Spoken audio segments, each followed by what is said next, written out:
Oh my goodness. What is up, everybody? Welcome. Happy Mixerversary to everyone. 1 year. Welcome to the Shed Power Hour Show. This is the 11th episode. And thank you to everybody that's here. Our wonderful guest, Jork Gaming, PX Abstraction, the Kitty Cats, Momo, Storm the Bard, and our special guest, Rick Lagnese.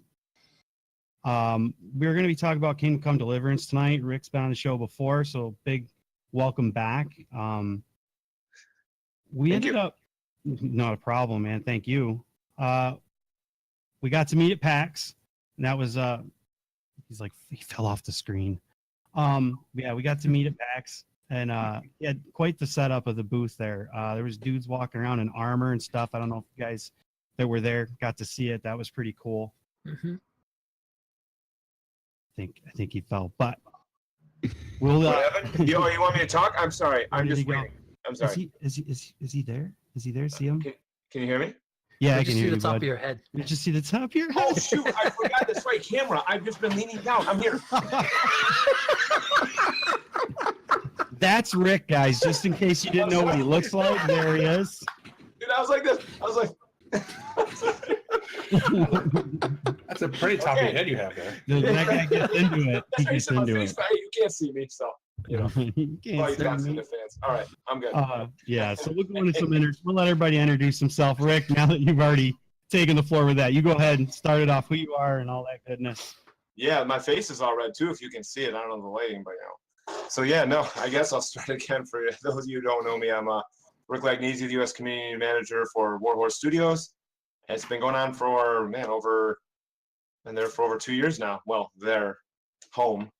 They're in Czech Republic, of course, but hey, I'm still with them. So yeah, over 2 years. Awesome. PX, how about you, bud?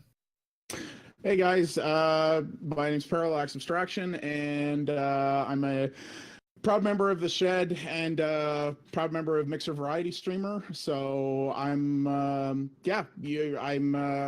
the my channel at least 3 nights a week, streaming a whole bunch of different stuff, indie stuff, AAA stuff, multiplayer, single player, probably some retro stuff later this year as well.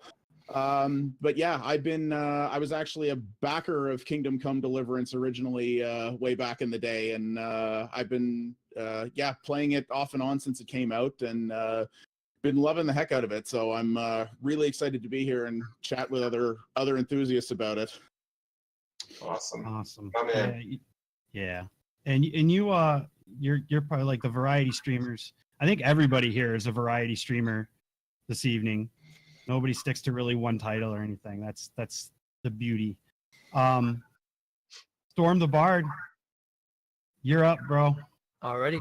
What's up, guys and gals? My name is Storm the Bard. I am a part of the Shed. I'm part of Mixer Variety Streamer. I am a recent partner here on Mixer, and I am the Bard of Mixer. For those who don't know, I do RPG games all the time, like KingdomCome. That's why I'm so in love with it. Been playing it like crazy almost every day in the week. And beyond that, I sing. We talk about all kinds of different things, have very fun situations, especially in KingdomCome, with a lot of the arrows shooting in very ominous directions.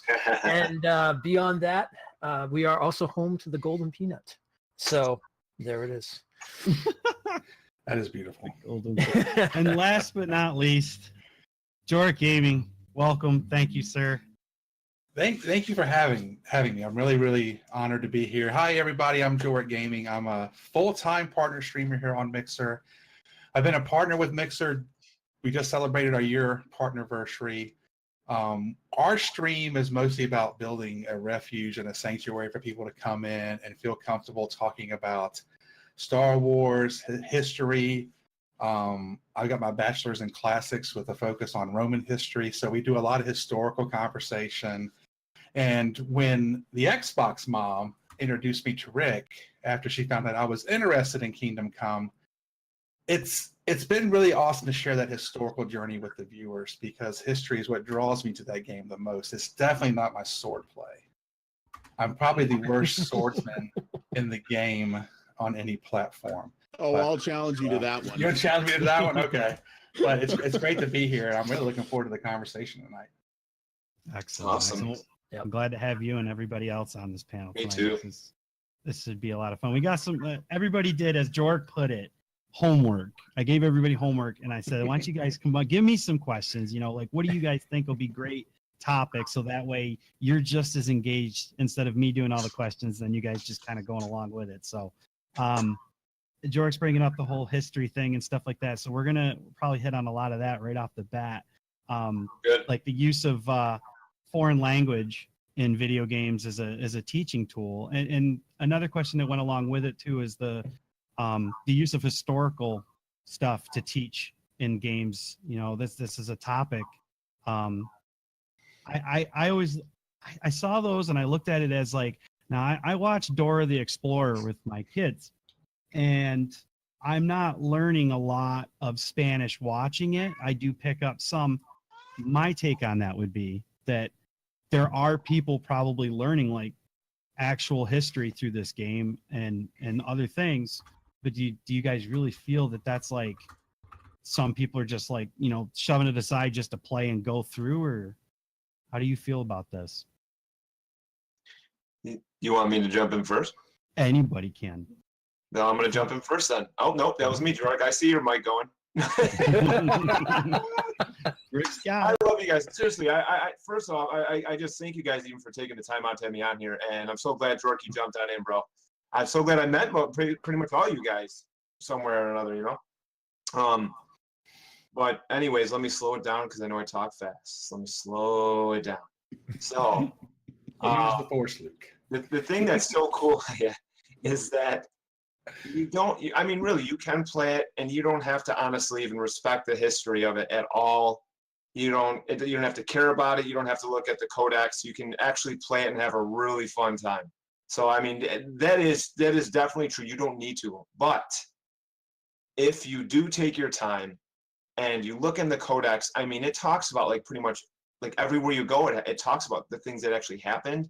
Obviously, as you guys have seen, the NPCs that are in the game, some of them are non-fictional.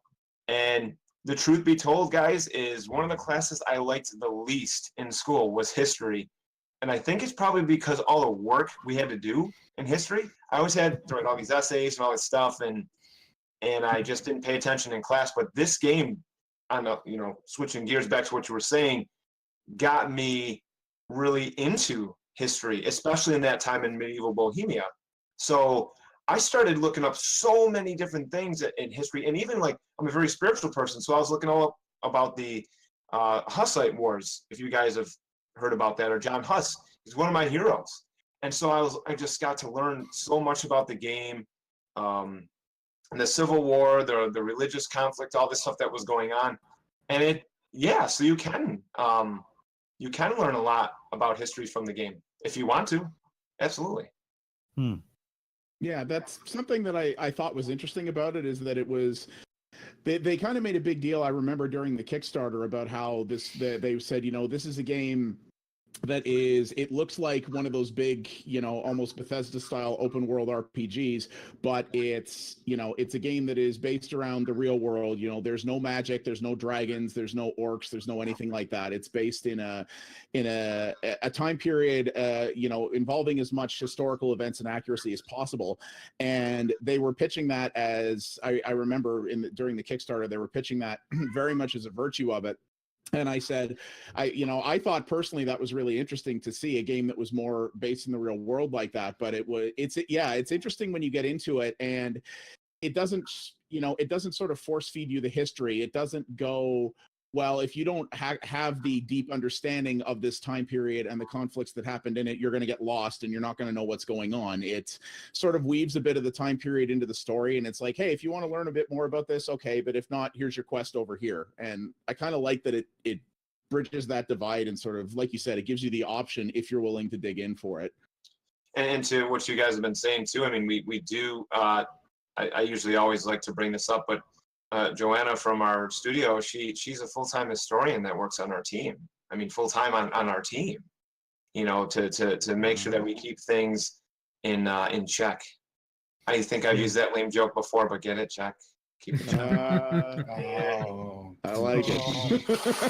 Dad Oh, jokes. boy. The daddy's here. I'll tell you. I use it like in almost every podcast I do, and it's horrible. And then sometimes I do it in presentations with the press, and like some laugh and some are like, "Have you done this before? Like, do you know how to do presentations?"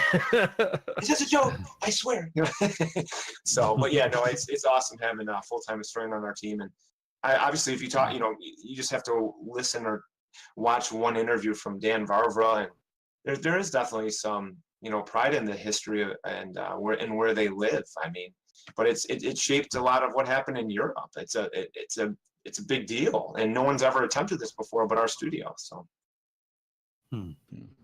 Yeah, you guys definitely are on point with the history stuff.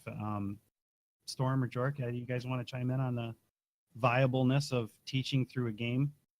Yeah, I mean, I think the codex is fantastic. I've been sitting down and looking through it a little bit off times and whatnot on stream and stuff. And it's crazy just the amount of information that's on there that you can just pick up and just look at and find out all the different things in all the different areas, from like the maids and the battles, and even the NPCs and how significant they are and stuff, like the king and everything and stuff like that. It's really cool that you guys actually went that step and put all that in there to look at, and not something you would have to go off online to go look for. It's right there, and as soon as you hit certain pivotal moments in the game, it'll pop into the codex and be like, here you go. Now you can learn all about this. Yes. Yeah, and I like that you did the thing. People talk a lot about in the Bethesda RPGs about all of the books that are in the game that you can choose to go and pick up if you want, and and get a bunch of backstory in the game and read that if you want. And I always found that interesting. But I like the fact that a lot of what you could pick up and read in Kingdom Come is stuff where you might actually learn not just more about the world, but you might learn something about the real world as well, which I think is kind of a neat touch. Kind of gives you another reason to explore that stuff. Yeah, because I know with with Assassin's Creed Origins, they actually have a historical tour that you can do where it takes you through all the sites of Alexandria, those places in Egypt, tells you how Alexander the Great conquered those areas, basically created Alexandria. So it's funny, one of the first questions I asked Rick was, did you guys have a historical consultant? And of course, he fired off who was helping them consult. So I feel like this game provides a great medium for those, because I didn't know much about Bohemian history or the Holy Roman Empire. So I found myself stopping what I was doing and then going into the codex and reading, getting some context of what was going on in the period. So I feel like this game does a fantastic job. And again, like what Abstraction said, it doesn't force it on you, but it gives you the opportunity to stop, pause, go look in the codex, kind of give you some context of why things are acting the way they are. And what's amazing is and I hope I wasn't cutting you off there, Dirk. Our studios actually, we've gone to the places. I myself, I mean, when you go to the monastery and you see where the how they're like repairing top of the wall there, they have like that little big hamster wheel thing going, and like you go in and inside the churches where the monks are, obviously. Well, I've been there. I've been to like a little place in Samapesh, or what else? Rattay Castle. I've been there too. And that's awesome. Yeah, sometimes these guys do like retreats and they go to these places, and it's just, when you're there and you're like, oh my goodness, I'm like in the game squared. Like, you want to talk about being in game? Like, I'm like, man, where are the monks going to come out? I got to go and need to try to break 50 lockpick. No. So I love it. I love it. And Assassin's Creed, what they did is fantastic. But I still, maybe it's bold, I have not seen a studio put as much heart into the history of a game like we have. I just haven't. Without doubt. Mm-hmm. Yeah. So you guys feel that the like going and reading the codex and stuff like that, has that helped your approach to how you're playing, because it's giving you context of the world and stuff? Definitely. Yeah, for sure. Yeah, definitely.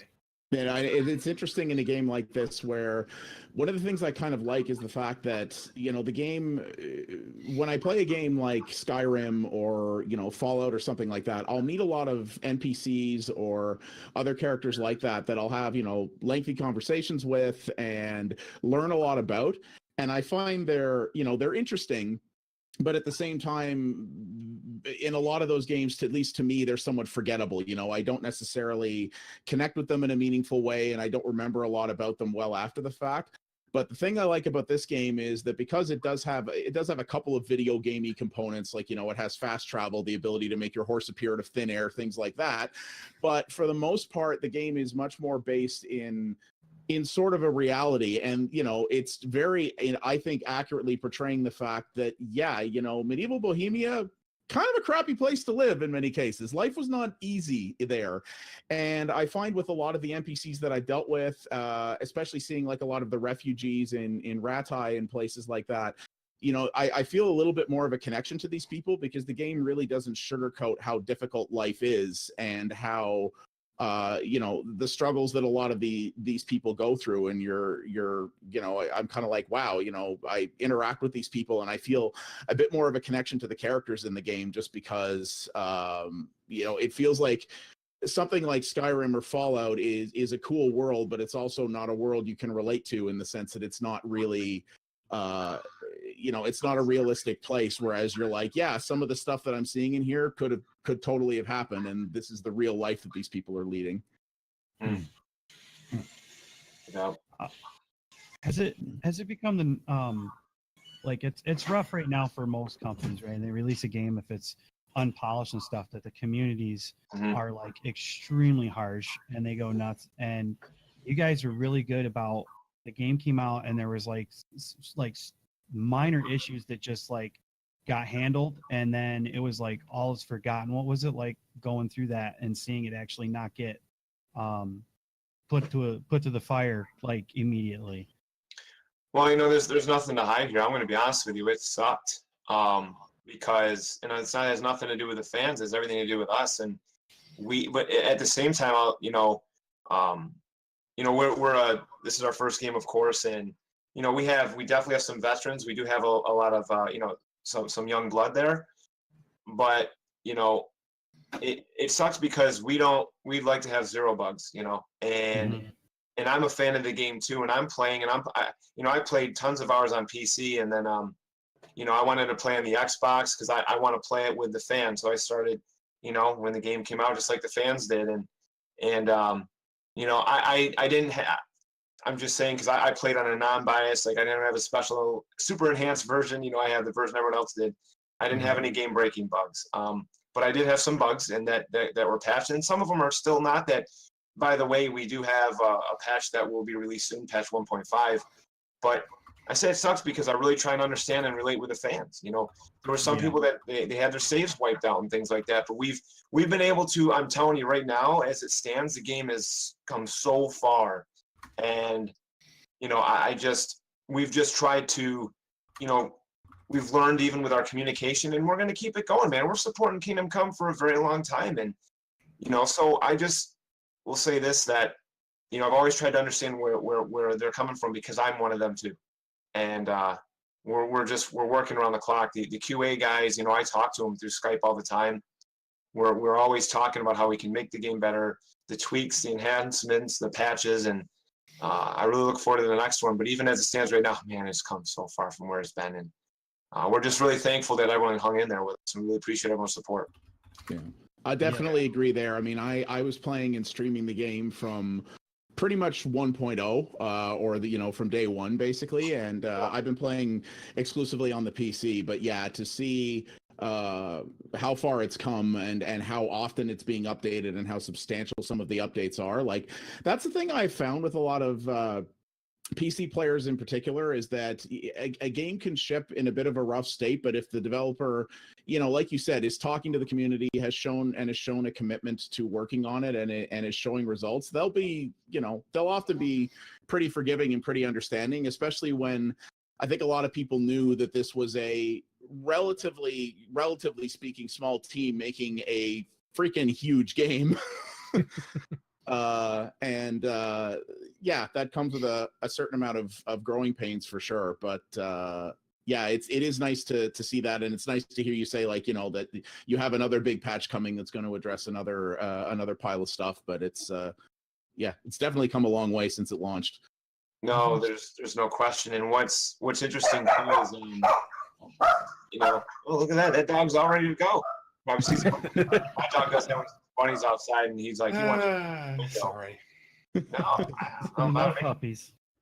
we're live, you know what I mean? So, but that with all the choices you make in the game, I mean, we always said, how there's like 4 to 6 different ways to do a quest, but sometimes there's like 10 to 15 ways because you can do stealth a certain way. You can take out this guy and then put his gear on and try and sneak in, right? You can try and get help to help you do something. You can try and, I don't know, you can just take everyone out. And when it's when you try and do all that coding, oh my goodness.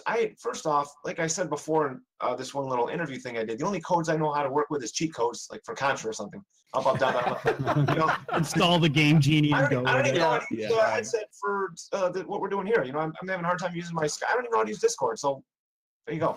But the thing is like with all the different scenarios and outcomes we have, there's in the combat we have. Oh my goodness! If you saw all the effort that went into the combat we have, and you try and change one thing, and then it's like, and then you submit it, and then all this stuff happens. There's just so much that I've learned, and it's changed my perspective. But I still say it sucks because if we have one bug, it sucks. Like I just wish we had 0, and we're getting there, and we're gonna keep on going, baby, because we're not stopping. So I've watched hours of Jorg and Storm both play this game. Mostly, and I will say I have seen the work that goes into the combat because Jorg's still trying to figure it out. But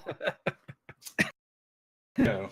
don't get mad. But the thing that's amazing about it is that even just like with the hours I've watched, I have not noticed any issues. And it's good to see that the community of people that like and enjoy this game and that play it, even having like anything happen wrong or anything, they don't care. They love the game so much. They're just as passionate about it as you are, Rick. And they just continue to like strive on. I mean, me watching, I'm not seeing the bugs or anything like that. I'm just watching it for the story. Jorg likes to, read the dialogue that's happening in the game, but when he gets to the women parts, he reads it like a woman. So it's absolutely hilarious for me. Cool. I knew this was going to come back and bite me in the butt. That's cool. Cold-blooded. But I mean, what's it like for you guys? You guys have put in so much. Did you even notice anything that really stood out? And you were like, oh man, like I never saw you guys once bat an eye like having fun at the game. I didn't see. I know, and I started playing at launch. I mean, I did notice some things then, but I've been gaming for over 40 years, and I can probably name all the games on one hand. Nerd alert. There's probably none that haven't had some kind of bug or something go wrong with it. So you just kind of have to take it in stride. I think the reason I asked that, I brought that topic, was there needs to be a little bit more tolerance and understanding from the general gaming community. I mean, for us here, we're kind of preaching to the choir. I think all of us here are understanding and know and have an idea. We don't really know. We have an idea of the amount of work just to code the sword swinging in a certain direction. And you can swing the sword from 5 different directions. So making games is hard, as it turns out. Yeah. Well, in my case, I swing the sword in one direction. But anyway, it's all just hack. Remember those old dolls where you hit the button on the back of their arm? Just kind of. Yeah. But in the second playthrough, I haven't noticed. I mean, everything's been running real smooth. The dialogue's been smooth. I think the story progresses really well because that's what I'm looking for. That's what I want to bring my community is story. Come learn about the history, whether it's fictional or non-fictional. So, just having the ability to bring the story in and notice, I mean, you guys, Rick, have done a phenomenal job addressing the issues. You do. The quests are flowing. It's very, it has just, to me personally, my opinion, it has a good flow. It flows you from one place to the next, and it's such and I also want to give a shout out to the voice actors and the acting. All the actors used in this game were absolutely phenomenal. You can hear the emotion in their voices. You can feel their pain. You can feel Henry's pain. Henry is incredible. So, if there was an Academy Award for game actors, these guys definitely should be put on the list. But from what I've seen in the hours that I've put in, the game's amazing. It's just amazing. I can't say enough about it. I don't know. And honestly, like some of the glitches and stuff that I've run into, I've run into nothing really game breaking. And the thing is that, and I kind of like this about open world games of all kinds, is oftentimes when you run into what would be more of a minor bug, they're often more funny than anything. And especially when you're a streamer, like I had a thing happen last night actually when I went back to the to sort of one of the main characters that you deal with early in the game, and I fast traveled to him, and when I turned my horse, he was spinning in place at about 1,000 RPM for about 5 seconds, and then he just stopped and started walking. And my chat and I freaking laughed our heads off at that. And, you know, immersion breaking maybe, but at the same time, you know, stuff like that I find is actually kind of fun, especially when you're streaming it, and, you know, it sort of breaks things up and gives everyone a laugh, and then you're like, okay, back to what we were doing. And I think the big thing, especially with like, you know, open world games, I think Jork definitely hit a nail on the head there. You've got to expect that stuff. Playing games from back in the day, from like Morrowind to, you know, Fallout and everything like that and stuff, you've found bugs, and they weren't always game breaking bugs. It was just some stuff you would go back and laugh at and everything and be like, you know, that's something we can share as a community and stuff and have fun with it and go from there. One of the biggest things, like I said, especially in Twitter, was, you know, you guys are coming right up there, especially with one of my favorite developers, CD Projekt Red. Mm-hmm. You can tell there's a passion, without a doubt, with the developers and everybody involved in this game. And the fact that you're staying on it, and that you're, you know, it's not just we drop it, we did it, now we're leaving. Yep. It's, you know, it's not like that, especially with this new roadmap you just picked, you know, just dropped off, and the fact you're doing the bugs, you're doing everything like that. I mean, this is insane. This is great for the fact of this, you know, WarhorseStudios is just, bam, they're staying on it, and they're going to make it like the best game they can, and just, you know, fix everything up that needs to be, and, you know, and then add on so more people can just get more playability into it and enjoy it even more. Yeah, Absolutely. That's the beauty of like the way the games are now too, right? That like for all of us that are older and have experienced them over the years, before game shipped, you got what you got. And that was it. Now these companies are able to come in and like fix things and do patches later down the road and stuff. And, you know, I feel like, is that the generation entitlement, or is that just like, it's just the way it is? You know, it's like, oh, this game's broken, blah, blah, blah, blah, blah. Yeah. It's like, well, but you can fix it. It can change, you know. Don't shoot it in the foot yet. Don't take old Yeller out back. It's let it. Yeah, and you would think that availability, like back in the day, if you got a Nintendo game and it was broken, they're not going to ship you a new cartridge with a 1.5 update. The tools that this generation has now to know that if they get a game and it's not working, you can think in the back of your head, okay, they're going to fix it. It's like what I've gone through with State of Decay 2, with some people coming in and giving it some shade. It's like, guys, come on now. You know, or when I'm playing KingdomCome and they see a little twerk and they go, well that's terrible. No, it's not terrible. It's something that we go tell them, they fix it, and we can move on. It just, like I said, there just needs to be a little bit more tolerance, just some tolerance.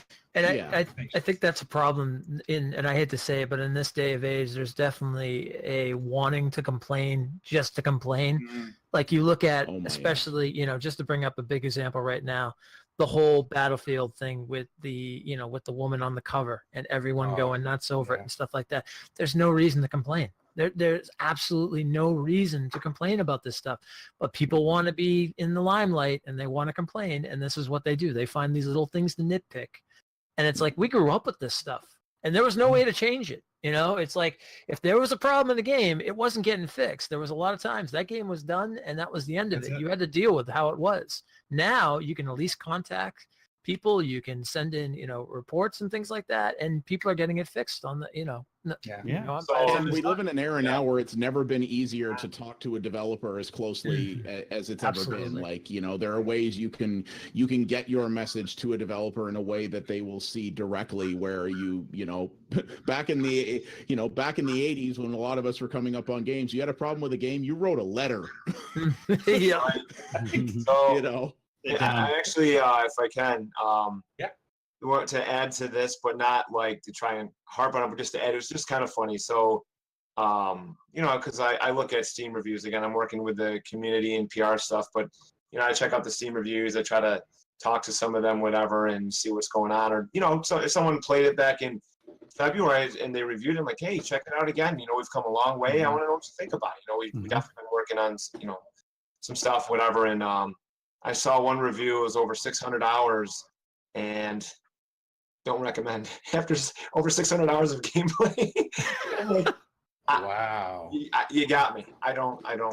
I had someone else, he reviewed it and he said, best game of the year. Best game in fact, I think he said best game he's ever played, role-playing game. Don't recommend because of the bug. You just I'm look like, I'm out, you know, because I'm out. You're one bug, man.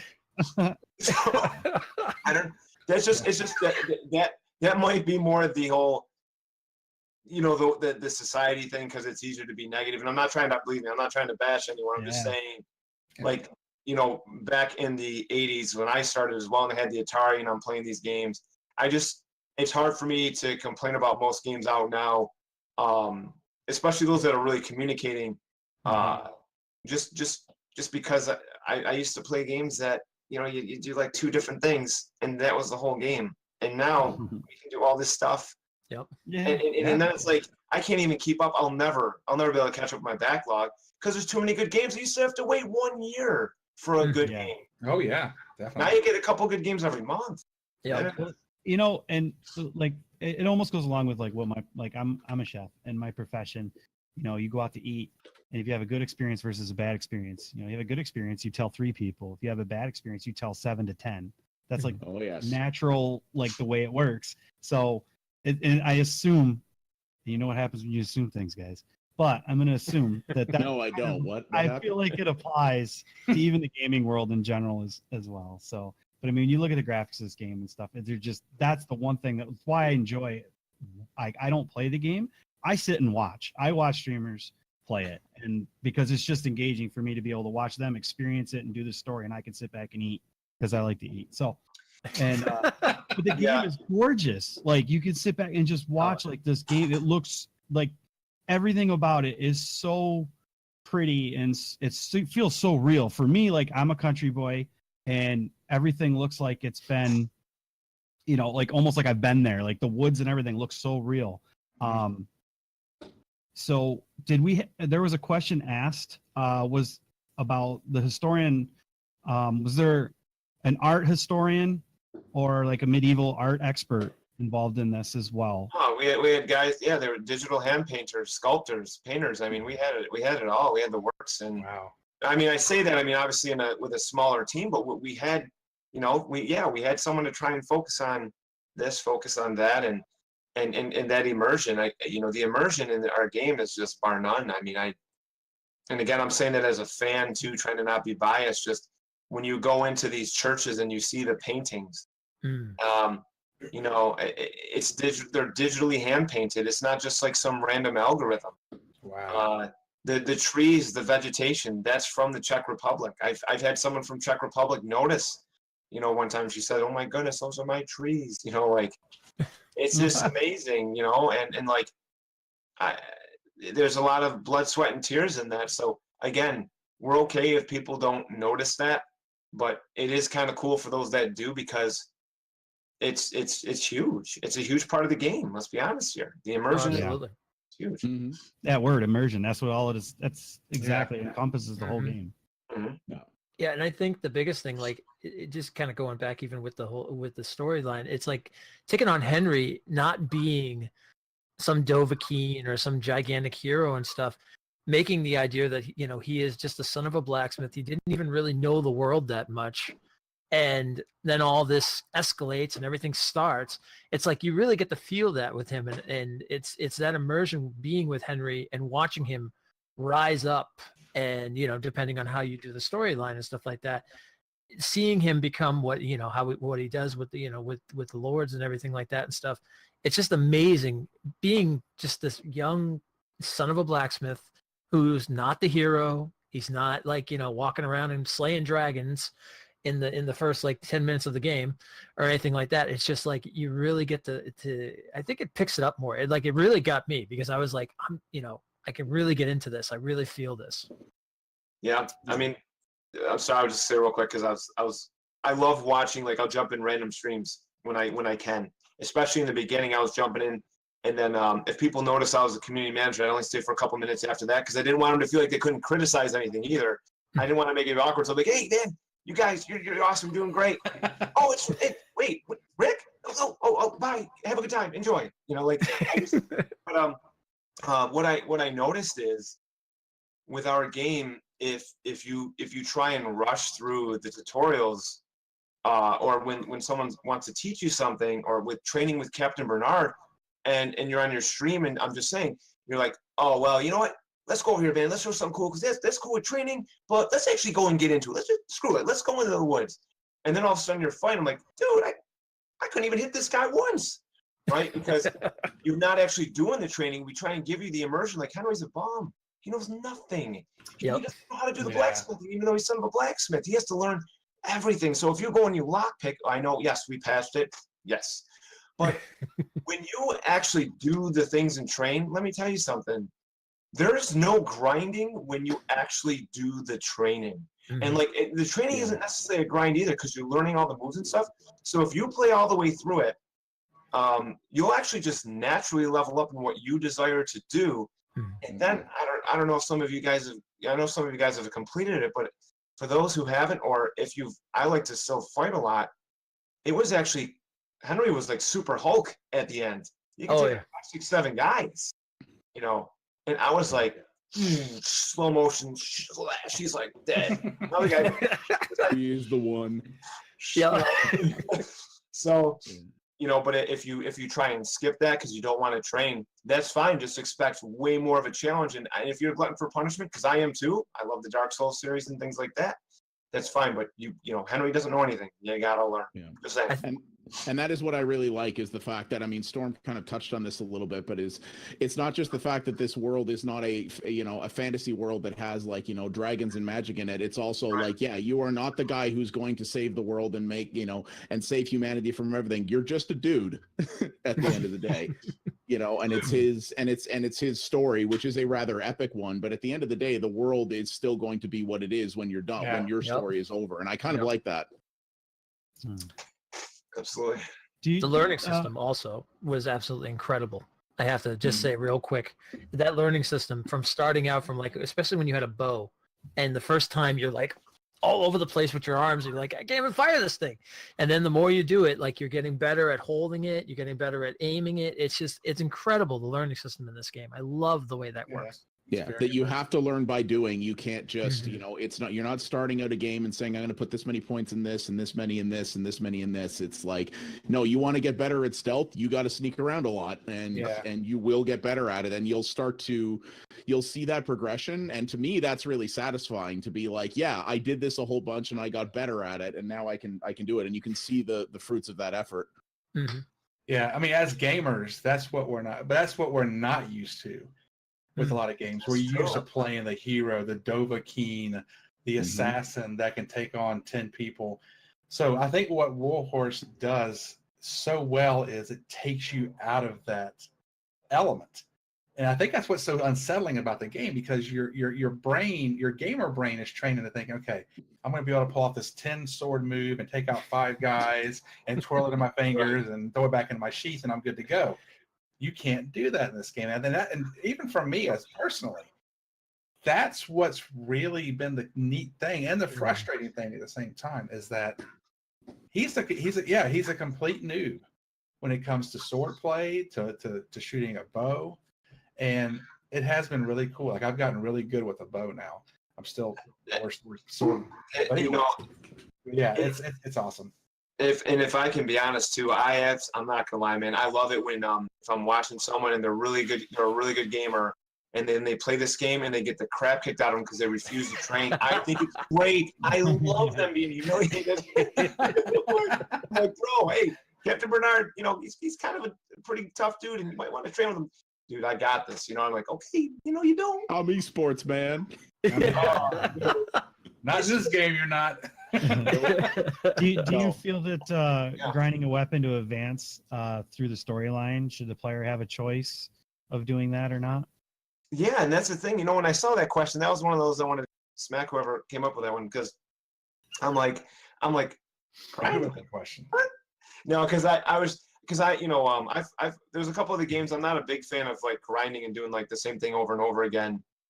In one respect, I mean, technically, yes, when you're repairing the weapons, I mean, you know, but then again, it's really intricate, right? Like that's just one example, but you're like grinding. And have you guys used the grindstone? Oh yeah. Oh yeah. Mm-hmm. And correct me if I'm wrong, but I've actually never like, because again, you guys might have played more games than me. I don't know. Things have changed the last 10 years. I try and, you know, go through like a couple games at a time here and there, but I haven't like, I don't know. Have you guys ever seen, I'm just honestly asking, have you seen where you've ever had the opportunity to do that in another game? No. No. I've never had When to they use a show that to me, I'm like, I've never seen this before. So No. I'm always curious asking people, and it's like, and when you do that, it's really cool. Like even if you have blood on your weapon, you can take the blood off by grinding it. You know what I mean? And oh, we lost Jorik. Where did our boy go? Oh, well, can you guys still hear me? Yeah. Yeah. Okay, I was hoping I wasn't me or something. So, but like when, and at least you guys correct me if I'm wrong on this too. But at least when I was experiencing this for the first time, I felt like there was a natural leveling up in the way what you wanted to do. So I didn't have to just continually go to a bandit camp, and like, because you know, if you guys know by now, they don't just respawn like right away. Like if you take out a bandit camp, they'll respawn like, what is it, a week and a half game time to maybe 2 weeks. So in our game, when you're leveling up, it's choosing what you're doing, kind of like, you know, Skyrim a little bit, or, you know, when you even like Fable, some of the similar aspects. And when I was leveling up like my sword skill, is just because I was just using it. I wasn't like trying to level it up too much, because I kind of knew that when you get towards the end, it gets a lot easier. So I don't really feel like it's a grinding sense at all, because you know, you Henry can, you know, he gets his cap at 20 for each of the weapons and stuff like that. And there's just so many different ways that you can train. You can even pay, right, to level up if you're a certain level. I love it though when he's like, "Can't you must learn the basics first." And he's like yelling at you, like, "Bro, I forgot what level I was. I'm sorry." Or like, "You need to learn everything if you want to be a master." Can't remember. But I don't know. What do you guys think? I mean, have you felt like there was a grind at all? No, There absolutely was not. to me, but it was a satisfying one at the same time. Like a grind in the sense that I wouldn't call it a grind in the I think the way a lot of gamers would refer to a grind and say something like an MMO or something like that. To me, the grind in the game was very much much more realistic. If you, in the sense that, you know, we've talked about, you learn by doing in this game. You know, it's not so much a grind; it's practice. You know, it's that if you want to get good at something, yeah, you're not going to get good at it the first time. You're not going to be able to just click when you level up, click a couple of buttons and go, now I'm awesome with swords.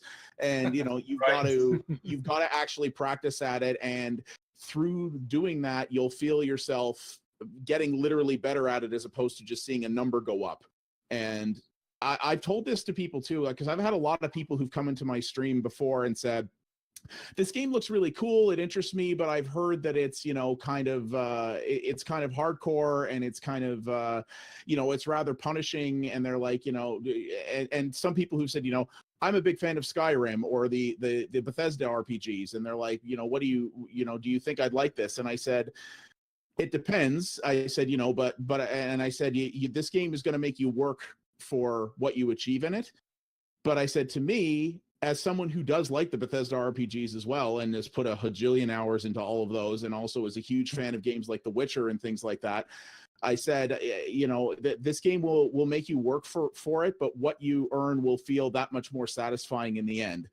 And I said, you'll have a long, frustrating time potentially on your way there, depending on what you're trying to do. But when you get there, you're going to be like, man, I earned that. And I think that's one of this game's greatest strengths, honestly, is that. And it's not something that I think is necessarily for every player. But the thing that I like is you guys, at least it comes across to me that you guys are very much of the mind that, well, yeah, this game isn't for everyone. We have designed this not for ultra mass broad appeal. We have designed this for a certain type of player who wants to play something that works a certain way, and we're going to give them the best version of that experience we can. And that's something that I really enjoy, actually, is you know, developers who don't base everything around broad appeal, but who goes, no, this is what, you know, we know there are people who will like this, and it's for those people. What were you going to say, Storm? I was going to say, basically, yeah, I mean, I didn't really honestly feel there was a grind. Like, everything I hit was perfect. It was like right when I hit that point, I was like, okay, trained up in that, now I can do it. And if I didn't, like if I couldn't get away with doing something like that, I'd be like, all right, I need to go back. I need to train a little more. And that's what it felt like more than anything else. It was like I needed training, not grinding at all, because like grinding definitely like in an MMO or another game, I'd be like, I have to kill these 100 enemies first to get Right. this, you know, stuff like it doesn't feel like that. It feels like, okay, if I'm going to do this, I got to go talk to Bernard, or I got to fight him a little more, let me learn a little more sword play. Let me fight some bandits on the road if they attack and stuff like that.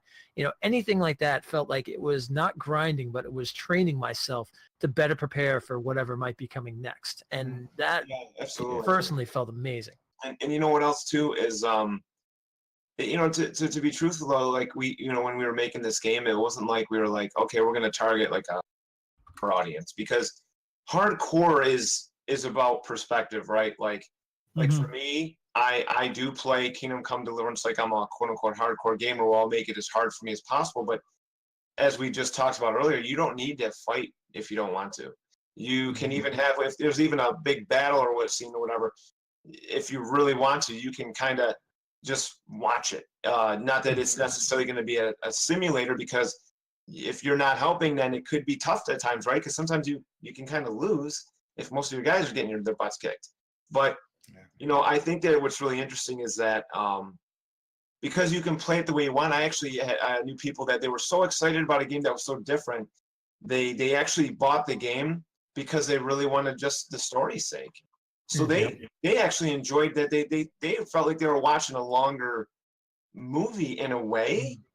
Not that it's like that, because there's so many different choices you make, but there is really kind of one ending, right? Honestly, I mean, history does kind of repeat itself to some extent, and I know there's more to come, of course, but you know, there's over 4 hours of cutscenes, and you had some other people that, you know, wanted just to play more like a stealthy and stuff. So, you know, really, I feel like anybody could still pick it up and play it. It's just if you want to like try and force it a certain way to play it the way like you can go out there and be a warrior in the beginning, then yeah, you're definitely going to have some hiccups there, because you're not meant to be a warrior in the game, and we're going to make it really hard if you don't want to practice or train, right? But I feel like anybody could pick it up and play it. It just depends on how you want to play it, which is great because we leave that up to you. There's your next pitch right there. There's more to Kingdom Come. There's always more. Always. There's more kingdom to come, you might say. Yeah, there's more Kingdom to come. Yeah. And some delivering, bros. You know? What we'll go down the list. We're getting short on time, so we're gonna try to hit a couple of these out. What is everyone's favorite quest in Kingdom Come and why? Jork? Oh, I like the quest line with the father. Everybody does. But not for the reason you think. Okay. Which was great, because we went through that experience in live stream, and so some of my facial expressions were pretty rare. But the fact that I have never gotten to deliver a sermon in either real life or in a game. But here I was in the pulpit delivering a sermon. And the choice that you made in the delivery of that sermon, this just struck a chord with me, because I had a grandfather who was in church music for 50 years. Oh, wow. And, you know, here I was thinking about, I thought, God, Papa's sitting here looking at me now giving a sermon, you know, but that part, that one scene in that church, giving that sermon, struck a chord with me. It was really cool. I have never experienced that in 40 years of gaming and RPG storyline. Never had to deliver a sermon before. Yeah. And I thought that was just the neatest thing I've ever done in a video game. Awesome. That's awesome. That's very Storm? cool. That is awesome. For me, I gotta say it was definitely. Are we allowed to talk a little bit about any spoilers per se or anything? Like, what's our deal here with this? Because it's kind of the middle of the game, so go with it. All right, sounds good. I would say it's definitely the revenge on Runt. Yeah. Because of feeling what he did to Henry in the beginning and knowing how you really had no experience yet to take him on, and you felt that when you first ran into Runt and his little gang and stuff like that, and he just beats the living crap out of you to almost the point of death in the beginning. Going back and then like knowing like the amount of swordplay that I had and was able to take him sword on sword, and we had this incredible battle of this one-on-one, especially after the working up to getting to Runt, like the actual breaking into the whole camp, everybody fighting everybody and stuff, and then it's just like you and him, and that's it, up at the top of this destroyed church and everything, and it was so, I don't know, it was just so appealing, and it felt so good to have that fight. And then when you finish it off and you're able just to like, and just, slice the neck, and you're like, oh yes, it's like, yes, it's like, Henry, thank you, kill him. It was a great moment. No doubt. So it's kind of interesting for me at this point, because though I've put a lot of hours into the game so far, I've been focusing so much on side stuff that I've actually done very little of the main story so far.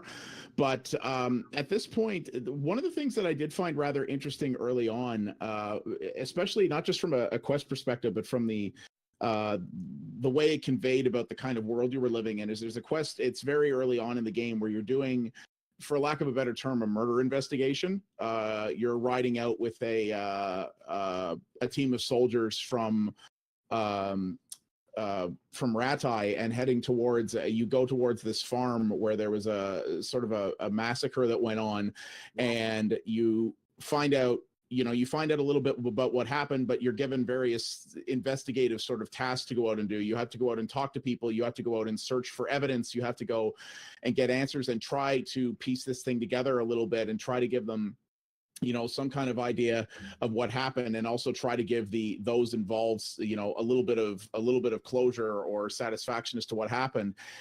And I thought that was very interesting, because not only because of the variety of tasks that you had to do, and how this quest that looked like it was going to be fairly straight and linear reached a point and just sort of branched out into all these different directions suddenly, but it was also the fact that, it did a very good job as you went to these different locations and talked to different people about conveying, like I said, the kind of world you were in, the fact that, yeah, this time period in Bohemia, if you were a lowly peasant, was pretty friggin' brutal. And it was like, yeah, you're talking to these people who are living this and trying to get through it, and really gave me a good idea of the type of world we were in. And yeah, so far that's been very impressive to me. And just real quick, if I could just drop one thing in, I feel like honestly every side quest and every quest itself, nothing feels like a fetch quest. Nothing feels like it's like out of place or anything. Everything feels like it fits in some way or another. And I think that's one of the key things with this game, is that going off and doing the side quest, going and doing the main quest, they all just fit in some way. It doesn't feel like, oh, hey, go get me, X amount of, of rabbits and stuff like that, or whatever. There's a reason behind it. You know what I mean? Like if you're going to go hunt, there's an absolute reason, because you're feeding people or whatnot. It's just not just go get me this and then you're done or whatever. Everything has a purpose to it, and that really feels well. And every side quest is long. Like I wasn't expecting some of these like side quests. I'm like, holy crap! Yeah, it could take like hours to finish them. I'm like, is this side quest ever going to end? Oh my god! It's like this is like doing the main story. Yeah. It was just crazy the amount of just work that's been put into this, and the writing and everything it's incredible, great job. Glad to hear that. Am I able to talk like a fan for a minute about my favorite? Yeah. Damn right. So. It just blows my mind, because I've there were some parts I wanted to save and that I knew I could play, but I wanted to save so I could actually play the way I wanted to on my own, and the monastery and becoming a monk. And it's just insane, because as for those of you who played it, you leave, you can't bring anything of yours in, right? Nothing. So it's left in the chest for you, so you can at least get it back. But when you're a monk and you're doing your detective stuff, so I won't give away spoilers, but obviously, you're looking for somebody, right? And we've talked about this in presentations before, so it's nothing that we haven't said before, even before the game released. But when you're in the monastery, it feels like it's a totally different game.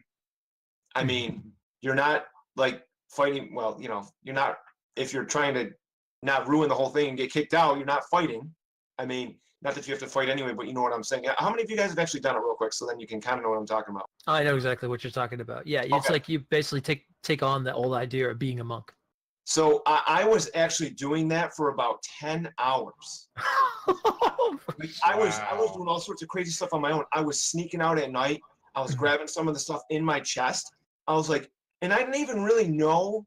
maybe you guys think I should know before the game comes out because I'm the community manager. No, I didn't want to spoil everything even for me. I did everything I could to save some things for me. I didn't even know that I could try and sneak my way out because I was actually trying to play the game so innocent, and then I just loved lockpicking. And I got my way up to where I could unlock hard chests, but I couldn't do really hard. So if you try to get out of the monastery, every door is really hard except one.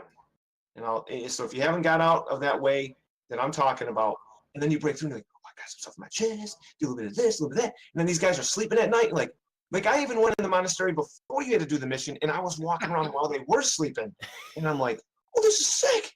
What am I gonna do? And I got scared, so I ran because I just didn't want to mess with my reputation.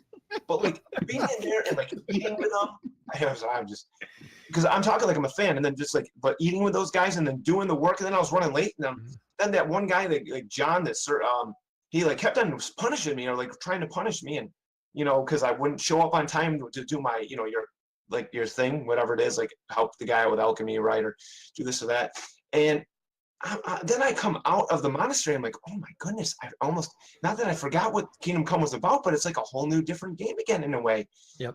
You can get lost in these side quests, or not that that's really a side quest, really. I mean, unless you just want to go and be like Spartacus and kill every monk and say, "Oh, I got the right one," Yeah. I mean, it's insane. I have just these experiences are great, and this one was just one that I'll never forget. Because it felt like I was playing a couple games at once, if you will, and these memories will last for a long time. For those who really play the game, they'll appreciate it. That monastery had me in there for way too long. I do have to say, I was trying to get out. I'm like, I want to get back out of my armor. And, oh my God, please let me leave. No, it's great. Yeah, Keep getting thrown back in jail every time. They're like, yeah, you didn't do this. Go back in. I'm like, come on, I just want to leave. That's all I'm trying to do. I know. What makes the perfect RPG gameplay for you, or game for you guys? Is it the gameplay, the story, the mechanics of the game, the visuals? What? Because obviously you all like an RPG, but like at the end of the day, what is the one thing that like really is it? Could the game just be ugly but have like a fantastic story and you don't care, or does it have to be if it's so visually good you don't care about the rest of it? You just like being in that world. Go ahead, George. For me personally, it's a balance. I even draw it down to the music, how the musical score is in an RPG.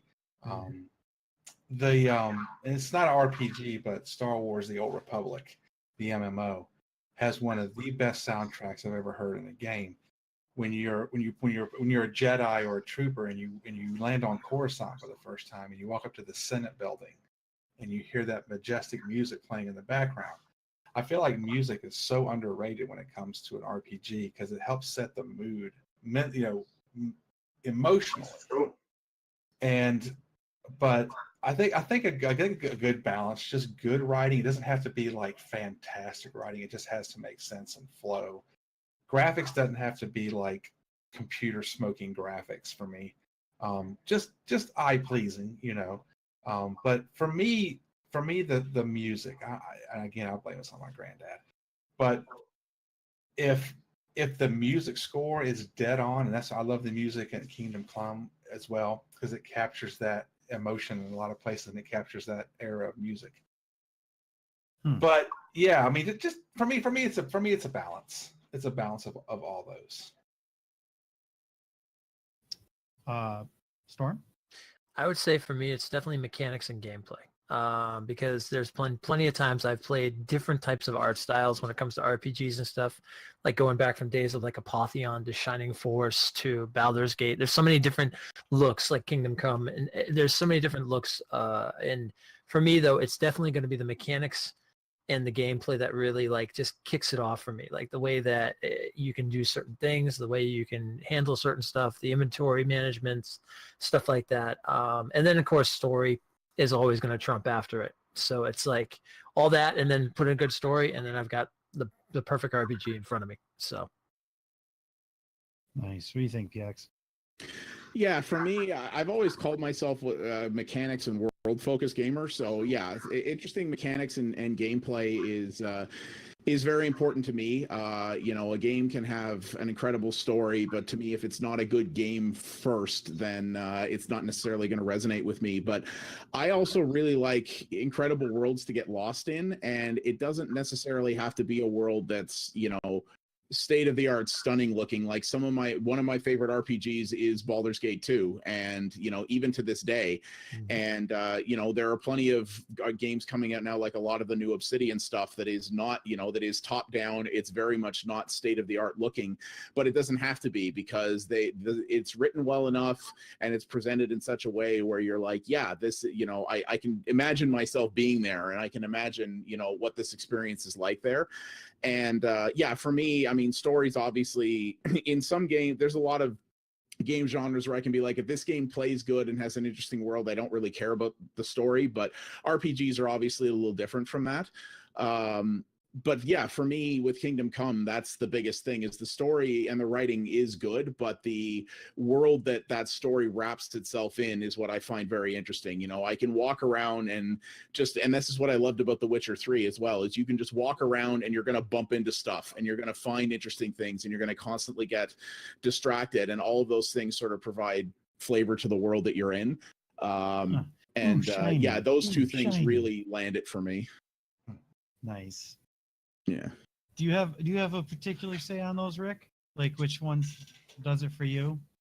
I really am so big on because Kingdom Come, it took everything I thought I liked and just changed a lot of my perspective and even what I did like. But still, if I were to even narrow it down, it's hard for me. I'd probably go more Jork, what he said, with a balance, like gameplay and story. But I can actually really get into a game if I like the gameplay, because there's some RPGs I'm just not a big fan of, like how you play the game, like with the types of things you can do. I like being able to control myself. You know, I like being able to play as me, not just worrying about what everyone else is doing and telling them to go here, go there. I don't like doing that. But again, everyone plays different interests.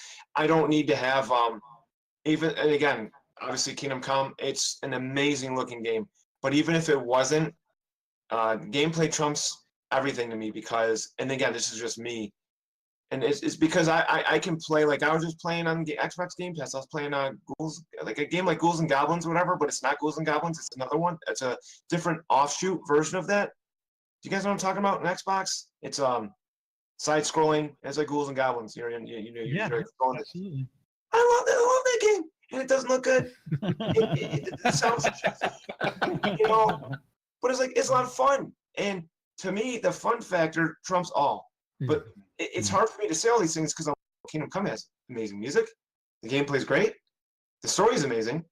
I mean, the music, we use a Bohemian Symphonic Orchestra. I mean, like, we didn't screw around. Like, everything we did is related to as much as we can to that time period. So it's so hard for me to answer that question now. But with Kingdom Come, like I'll even put myself on the spot. If I had to pinpoint something I like the most, if I had to say something, it would be actually like the mechanics and gameplay combined, because of the choices you make. And yet I love the way, even though our game is not a fighting game, I absolutely love the combat and how it's structured. Like, because it's not like they're always going to attack certain ways. It depends on who you're fighting. It depends if it's a bandit or a human. It's not like a simulator where you know they're going to go a certain way, or you just go like this. You know, it's really sophisticated, and I just have a lot of appreciation for it. Yeah. All right, combat in that game is something that no one else has done anything like before. That I can say. Yeah. Yeah, the combat is crazy. You guys should definitely see some people that stream it, how good they are at it. She's not Jork. Top your top 3 RPGs, Jork. Woo-hoo. All right. Oh boy. Star Wars Knights of the Old Republic, hand down #1 RPG game I have ever played. Baldur's Gate is #2, and Dragon Age are my top 3. I think we're gonna have kind of a repeat offender in this list. Storm. Yeah, we are gonna actually. So Witcher 3, without a doubt. Baldur's Gate, Also, another amazing game. And for the third one, I have to say probably go back to Lunar, actually, the Silver Star. Interesting. PX? So yeah, there'll probably be a couple of repeats here too as well. My top one, I think, is probably going to be The Witcher 3 as well. That game blew my mind in a great many ways. The second one is probably Baldur's Gate 1 and 2 are both excellent. I think 2 edges it out for me in terms of my favorite.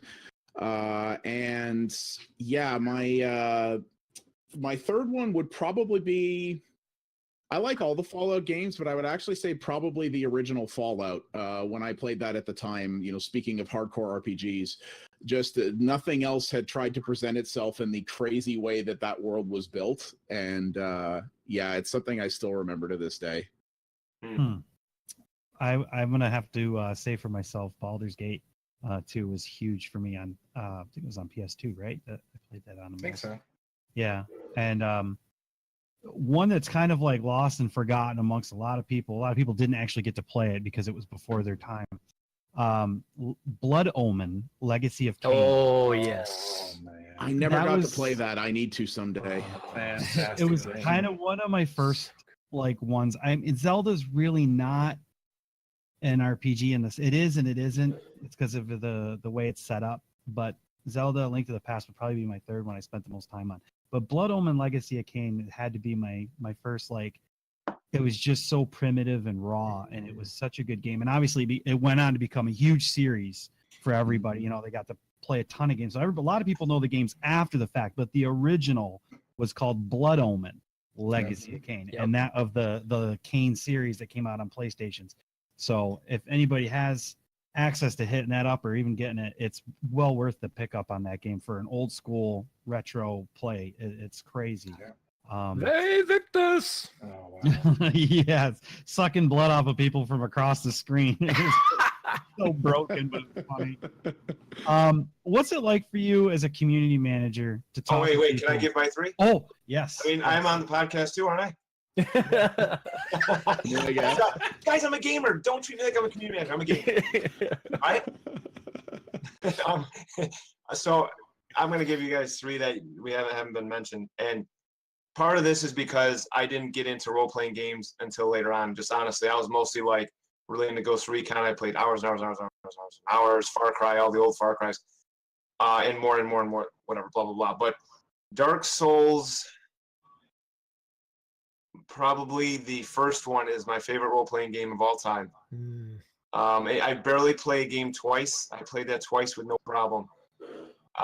Then, number 2, I'm sorry, with Dark Souls 3. But the third one might interest you guys, and I'm going to go all the way back to the Super Nintendo on this one. And it was cheesy for some, but I loved it, and I'm just going to say it. Super Mario RPG. That game was fan-friggin-tastic. Yep. Third favorite of all time. No joke. All the memories I had when I was a kid. It was my first role-playing game. I'm like, what the flip? This is insane. I couldn't put it down. Yeah. No, that was an excellent game. Yep. Everybody's showing their age when they hear that. They're like, "Oh yeah, that was great." But I'm sorry. You were saying, brother, about something about community manager. I'm sorry. How pushy they are. No, what's it like for yourself as a community manager I'm sorry. to meet and talk with people who are passionate about KingdomCome, like as much as you are and stuff? Because that's the one thing that I always take back from talking with you, just how much you're into it, and it makes for great chats. So what's it like for you? Yeah. So first and foremost, like the core community, like, and the way I say it is kind of because I spend so much time on like Steam and Reddit and like listening and stuff. I mean, I always like respond to every single thing because there are hundreds of posts. I mean, it's hard to keep up, but like I love seeing, even if someone's like super pissed about something, because it shows how much they like the game. That's even what helps me respond without trying to feel like defensive. Like if they say, Rick, your game sucks, you suck. And, you know, and yet they put in like 50, 60 hours. And listen, I try to comprehend so much when someone tells me they lost a 70-hour save file because there's like they got a corrupted save file. That gets me like pissed on their behalf. And but like, I guess I don't even know why I'm bringing that up now. I'm just saying I'm very passionate with the community because it's like a family in a way. And like we'll go to events on another note, and then like you'll have someone talk about a quest, and then someone else will come up and talk about the same quest, and they're all talking about like different ways how they did it. And that's awesome. And then I'll actually have like someone like on Twitter who's like kind of like would be considered famous, and they say how awesome the game is. I'm like, oh, cool, because they're not talking about, talking to me because it's me. I mean, I'm pretty boring, but it's pretty cool. Like I talked to someone who fights in the UFC, like who is like, we talk sometimes about the game. And I just think it's so cool, and I love like talking to all different aspects of it, because to me, I don't care like necessarily who you are in the respect of like where you come from so much. It's meaning like, oh, I can only talk to this person or that person. I'll spend more time talking to this person. I've actually talked with fans on Skype, because they just re-talk to me all the time. I was like, hey, let's just talk on Skype, man. Save a lot of time instead of typing. And they're like, really? I'm like, well, I am a human, so if I want to do it, I want to do it. I mean, like, am I? I'm not above anybody. I'm like a little whatever. I mean, I'm such a weird. I don't even have neighbors. People don't even want to live next to me. Okay, I don't have neighbors anywhere. I'd live next to you, Rick. It'd be all right. All right, cool. We'd be weird together. Yeah, but okay. All right, fine. But you know what? I love it. I'm so like, I wish I could get all the community together in one bunch. Some of them would jump me, but that's okay. But I don't know if that answers the question. I love talking to the community. I love talking to them individually, as a whole. It's fantastic. So I've met my match though. I've met people that are, as like you said before, as passionate as I am.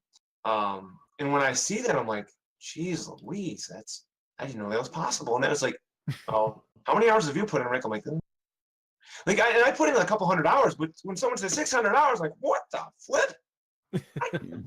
That's like 3 times the amount of me. Okay, dude. It's a lot of hours. And I'll even be more honest with you. I don't know if I could play any game for 600 hours.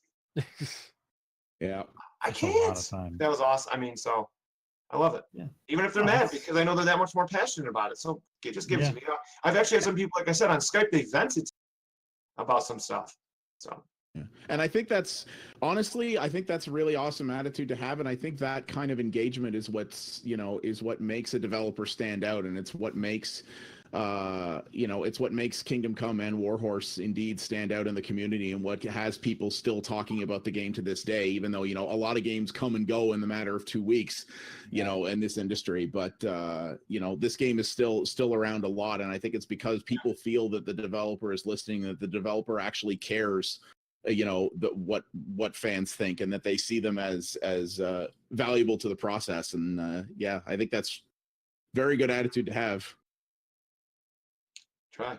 I actually had one time when we were kind of at a little rough spot with some bugs we were working on, but I was still posting stuff about the game. Like, man, Rick, I give you credit. Your game sucks right now, but you're still here. I'm like, I'm not going anywhere, guys. Whatever you think, I'm not going anywhere. I don't think the game sucks. If you do, that's cool.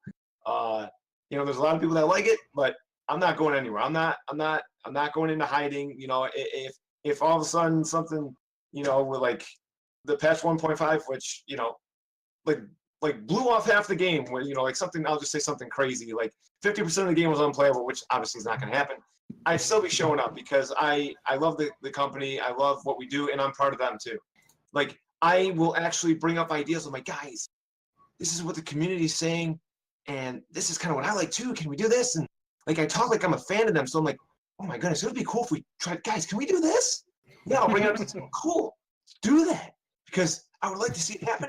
And then I'll say the community too, but some of them are selfish things, honestly, because I'm a fan. Imagine playing a game you love the bits, and you can make an impact. That's what I can do. That's pretty friggin' awesome. Yeah, that's amazing. I start screaming like my little girls when I get excited, but we do that as a fam too. Like, yeah, wow, that's time with the game. That's why I do the Ric Flair gifts all the time. Woo! Woo! Do you think you have more stories to tell in this time period, or do you guys think you're going to tackle something else? Any ideas? Or well, we showed the the DLC plan and the outline, and there's some things that we want to do that we also talked about with the backers, that we wanted to, that finally starting to do some of that. And, there was fan feedback about the, hardcore mode and things like that. And we finally are implementing a hardcore mode, which will be free. And, as far as like the future beyond that, we're just really, you saw the roadmap. What else more do you want, bro? Yeah. No, Vikings. Vikings. Sorry. I've heard you say that, bro. I've seen that in your Discord. I'm not getting there half the time because I don't know. But no, we really love that history, and obviously there's some things that if you play through the end, you know what I'm talking about. But we gotta. You'll see. Okay. To be continued. I'm stopping there. All right, so we're gonna start wrapping this up. We've definitely gone past the power hour. We're in like overtime hour now. So it is the 1 year Mixer anniversary, and I definitely want to say thank you to not only the gentlemen on the panel tonight, which are gonna all get the chance to have their send off, but to everybody that's in the chat. A lot of you guys have been here for a long time. You've been helping make this site and platform grow and be what it is today. And it honestly wouldn't be there if it wasn't for people such as yourselves. So whether you were here for Kingdom Come or just to support us or anything, we appreciate it. And I appreciate it because you've helped provide a site that we can all be on and be part of this together, this journey. So hats off to you guys. Pat yourselves on the back. You all deserve it. So Damn right. thank you very much. Absolutely. And if anybody is here and they're not following the shed, you should be following the shed, because I believe we're going to do a giveaway right now while we're letting everybody do their send off. So that's going to happen. Jork, thank you so much. It's been a pleasure and an honor. Thank you very much for having me here. This has been a real treat. I'll take it as an early birthday present because my birthday is June 7th. You're the man. So, so thank you very much. And Rick, it's always good to see and talk to you. And You too. I'll be seeing you at E3 in a couple of weeks. Bro hugs all day long. I'm gonna hug you 20 times. Seriously. Yeah, I'm looking really forward to E3. This is one of my big bucket list items. I've watched E3 for a long time now, and going to get to talk to a lot of neat companies. Going to get to see my good friend Rick. So really looking forward to it. But yeah, again, thank you for having me tonight. It's been a real pleasure. Absolutely. I look forward to hopefully having you back again. Oh, definitely. You know where to find me. Storm the Bard, thank you so much. Your return. Everybody's a return guest except for Jork. This was his first time. We popped his cherry. So yeah. Storm, thank you so much again. No problem. Thank you guys for putting this together and stuff, and asking me to be part of this. I've been enjoying so many hours with Kingdom Come working on this platinum run that it really, like, just seeing it, like, at first, it's funny too, because, and not gonna lie here, at first, when I first saw Kingdom Come, I was kind of like, I'm not really too much into historical, I'm more into the fantasy stuff and everything, and everyone's like, no, you gotta check it out, so at PAX, when I got a chance to actually meet up with you, and you know, we talked, and you're like, sit down, brother, take a look at it, see what you think, and I got up, and I was like, all right, I'm sold. I was like, I just had to sit down and get immersed in it for that, just that few minutes, because I knew if I didn't get up, I was going to basically lose my job being a PAX enforcer, because I wouldn't the rest of the weekend. So I'm like, all right, I'm sold. And that's when I contacted you right after PAX, Rick. And I was like, okay, listen, I got to put this on my channel. I got to do this. We got to talk. And we went from there. And it was just like, this has been an incredible experience and an incredible way to, like, you know, to meet and everything, and you know, meet like even Jork and myself now, getting to know each other more and everything, and all the RPGs we love, Jesus. And it's just, this is great. It's just amazing. It's so cool that this platform is allowing all this to happen and stuff too, and the shed and Mixer, everything together is just, it's incredible. So thank you very much. Thank you, Storm. PX, thank you again for coming back on and chatting us up. Absolutely. Thank you guys once again for having me on. I love talking games with cool people, and it's a rare opportunity that I get to interact with someone from a developer that I've quickly developed a lot of respect for. So Yeah, I've been enjoying the heck out of Kingdom Come. I played it a bunch at launch, and then I stopped for a while, and then I came back recently, and I was just like, oh man, yeah, I gotta spend more time with this because yeah, I'm loving it to death, and I hope to put a bunch more time into it. And yeah, I was very happy to see, both as a backer of the game, but just in general to see that you know, a game that came out that is a lot more hardcore and is not necessarily aimed at the mainstream, and that was a very ambitious project from a fairly small new studio, has done apparently so incredibly well. And I hope you guys are able to make a lot more cool stuff in the future. I very much look forward to seeing what's next from Warhorse. Awesome. Appreciate it. Awesome. Guys, if you haven't by now, make sure you hit Jork Gaming, Storm the Bard, and PX Abstraction, and my personal channel too as well. Give these guys a follow and some love. Grab them on Twitters. It's been tweeted out 1,000 times today. 1,000.5. They deserve it. And Rick, before you go, thank you so much for taking the time. You're a hardworking dude, and I appreciate everything that you do. And you're like a testament to what a community manager should be. So, Amen.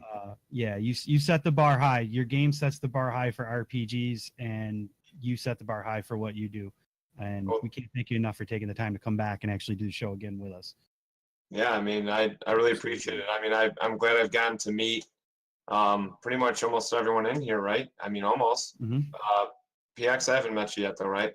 No, I didn't get to go to PAX this year, but I'm hoping to go next year. So if you're there, I'll definitely come see you. It's just, yeah, it's been great. You know, Storm, Jork, Powell, dude, all you guys are just awesome dudes, and you know, I don't know, I love that I've been able to work for an amazing company, to meet great people, and to, you know, just work with a community where I love the game so much myself that I can so relate with the community around me. So I thank the fans and anyone who's listening, because you know, without the Kickstarter and support from you guys, we wouldn't be here. And it's just awesome. So I love going on, you know, your guys' podcasts and other podcasts talking about the game, because I just love talking with people who like to talk about this stuff, man. So I go on, I mean, all of them, but there's something special about just chilling with my dudes here, and I can't wait to see Jork at E3. And I hope, Stormy, any of you other guys going E3? No, unfortunately not this year. I wish, but no, sadly not. Oh, Stormy, I think I asked you. I think I sent you a DM, but Yeah, anyway, yeah, you know, I appreciate you guys, and again, you know, the DLC roadmap. Check out, you know, whether you go to KingdomComeRPG.com, or, you know, checking out our Warhorse Twitter account or mine or whatever. Just we have a lot of stuff planned for the future, and we're just going to be supporting the game for a super long time, and there's going to be a lot more to come. Can't wait to show a little more stuff behind closed doors at E3, but we're going to be talking about some new stuff soon. Ooh, nice. secret stuff. So with that said, thank you everybody so much. Happy 1 year. Maybe we'll get with you. We're going to end up hosting out some random person. We're going to have some fun. We're going to blow them up and make it the typical, the shed welcome and greeting, you know? So thank you guys. Thank you, chat. Storm, Jork, PX, Rick, you guys are awesome. Everybody, enjoy. Have a good week. Videse, Verdenci,